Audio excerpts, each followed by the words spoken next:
humanitaire de développement qu'on appelle ONG en sigle, dénommée Bana Congo. Donc tout le monde qui est congolais, filles et garçons, vieux et jeunes, est dans cette ONG ici. Pour aujourd'hui, nous allons seulement voir dans des commissions telles que nous venons de les citer là, les différentes commissions, à quoi vous êtes capable.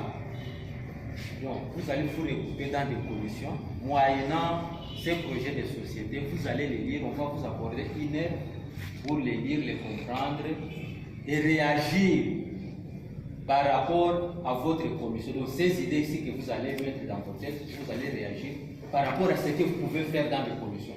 Alors, ces commissions-là vont devenir certains regroupements pour le développement de notre pays. C'est ce que nous allons faire tout de suite ici, aujourd'hui. À ce qui concerne les statuts et d'autres règlements, et ça va venir après. Il y aura un moment où nous lirons notre statut et vous présenter aussi l'équipe nationale. S'il y aura peut-être des suggestions à donner, ça pourra venir. Mais pour aujourd'hui, nous voulons nous limiter à ça parce que le temps est imparti.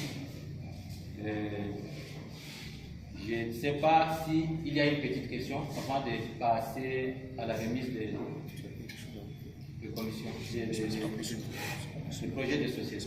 Il y a une question.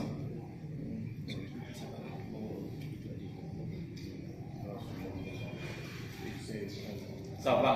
Nous souhaitons que, avant de vous remettre ces beaux faits ici, cette belle feuille ici, les lecteurs vont vous aider à ce que vous écoutiez d'abord oralement ce qui est sur notre projet de société. Par après, vous l'aurez pour le lire vous-même. Donc il y aura une petite lecture et après nous allons vous les mettre. Oui. Ok, merci beaucoup, monsieur le modérateur, pour la parole. Nous allons un peu lire un petit extrait ici de cette ONGD. L'ONGD est dénommée, comme le modérateur vient de le dire, Bana Congo, en sigle BC. Bana Congo est une organisation non gouvernementale sans but lucratif d'action humanitaire et de développement en République démocratique du Congo, notamment dans la ville-province de Kinshasa ainsi que la province du Kwilu. Fondée par M.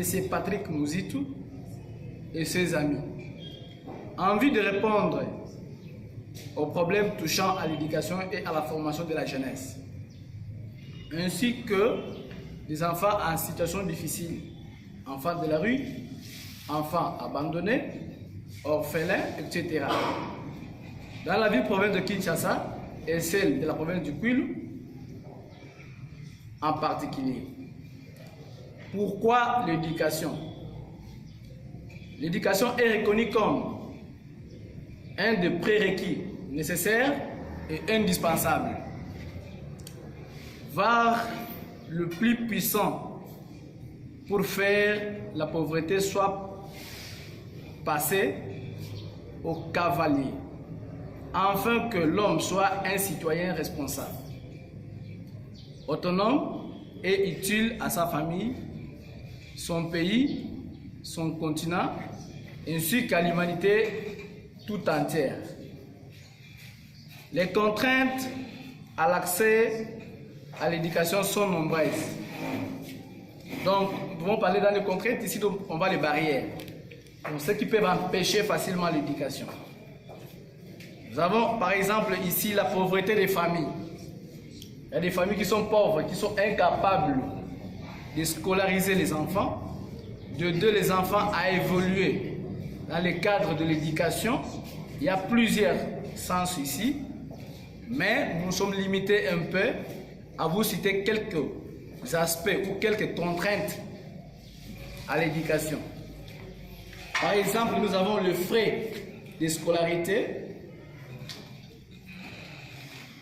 le coûts y associés, ça ne permet pas les familles à s'acheter des uniformes, des fournitures scolaires, etc.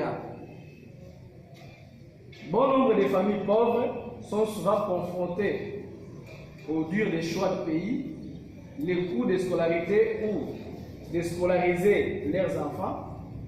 Le deuxième imposant à celles qui n'ont pas suffisamment d'argent. Il y a des familles aujourd'hui, nous voyons qu'il y a des familles qui ne sont pas capables de supporter leurs enfants, de les amener à l'école. Et il y a des ONG qui sont chargés maintenant de prendre en charge ces enfants-là. Donc ici, dans ce cadre de l'éducation, nous sommes mieux placés d'émerger ensemble avec les amis, avec cette même pensée, de voir dans le cadre éducationnel qu'est-ce que nous pouvons faire, qu'est-ce que nous pouvons apporter comme notre édifice. Là, c'était dans le cadre de la pauvreté des familles. Ici, nous avons des travaux et corvées. Il y a des enfants qui travaillent au champ, il y a des enfants qui vendent au marché, il y a ceux-là qui partent chercher de l'eau pour puiser pour la famille, réduisant leur temps de présence à l'école. Il y a des familles qui disposent les enfants seulement pour des travaux ménagers, mais pas pour l'éducation. De ce côté-là, vous voyez que plusieurs enfants sont abandonnés dans la rue, en train seulement de suivre des mouvements inutiles, d'aller au champ, de faire n'importe quoi. Alors ici, ce sont des problèmes de l'éducation que nous soulevons. Ensemble, on peut trouver des solutions. Corvée, je disais, d'autres sont obligés de quitter l'école pour travailler dans des conditions extrêmement dangereuses. Manque de matériel pratique. Il est impérieux d'avouer que le manuel est perçu a priori comme étant un élément clé pour l'amélioration des qualités de l'enseignement en fournissant, si possible à chaque apprenant, un outil susceptible de l'accompagner directement dans son apprentissage. Il y a par exemple des cahiers, il y a des stylos, il y a des ordinateurs, il y a plusieurs fournitures scolaires, ce que vous savez plus que moi, ce qui peuvent amener les enfants à aller à l'école.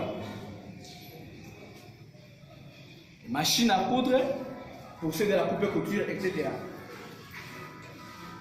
La tragédie résulte du fait que dans bon nombre d'écoles, les apprenants n'ont pas assez de matériel ou aucun pour la partie consistante